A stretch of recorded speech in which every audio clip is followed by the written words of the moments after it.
ग़िज़ा क्या खिलानी चाहिए हमें? पहले तो देखना होगा कि कद रुकता क्यों है, किस चीज की कमी है। जी, सबसे पहले तो कैल्शियम की कमी है।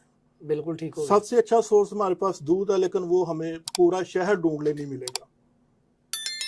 उसके बाद बिल्कुल ऐसे। विटामिन डी की कमी, आयरन की कमी, प्रोटीन की कमी। हमारी खुराकें, हमारी हंडिया ऐसी है कि उसको हम चस्का बनाने के चक्कर में इतना भूनते हैं कि उसके अहम अज़्ज़ा ज़ाया हो जाते हैं। अच्छा कीम साहब, एक आपने बीच में बड़ी ज़बरदस्त बात की, विटामिन डी। हालांकि विटामिन डी का जो सबसे बड़ा सोर्स है वो धूप है, जो फ्री में मिलती है।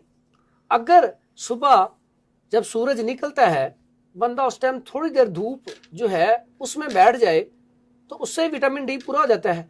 और इसके ऊपर भी बात बताएं जरा, पहले जो माएँ होती थी वो देसी घी की मालिश करके तो बच्चे को थोड़ी देर तक धूप में बिठाती थी, तो देखें देसी घी भी विटामिन डी और धूप से भी विटामिन डी।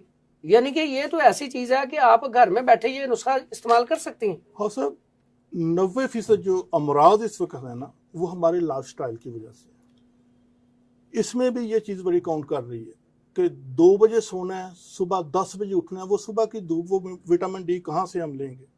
दिन के वक्त भी हमने धूप में बाहर नहीं निकलना, एसी में बैठना है, ऑफिस में एसी है, घर में एसी है, गाड़ी में एसी है।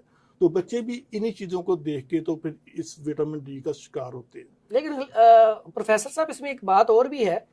अगर आप शहर में जाएं तो छोटे छोटे घर होते हैं, वहां पे तो ऐसी जो है ना जगह ही नहीं होती कि आप बाहर धूप ले सकें। तो उसमें आप क्या रिकमेंड करती हैं कि बच्चों को रोजाना या हफ्ते में कोई पार्क में लेके जाना चाहिए ताकि वो थोड़ा सा जो ओपन माहौल है उसके अंदर वो थोड़ी देर गुजार हमें सके? अपने लाइफस्टाइल को चेंज करना होगा।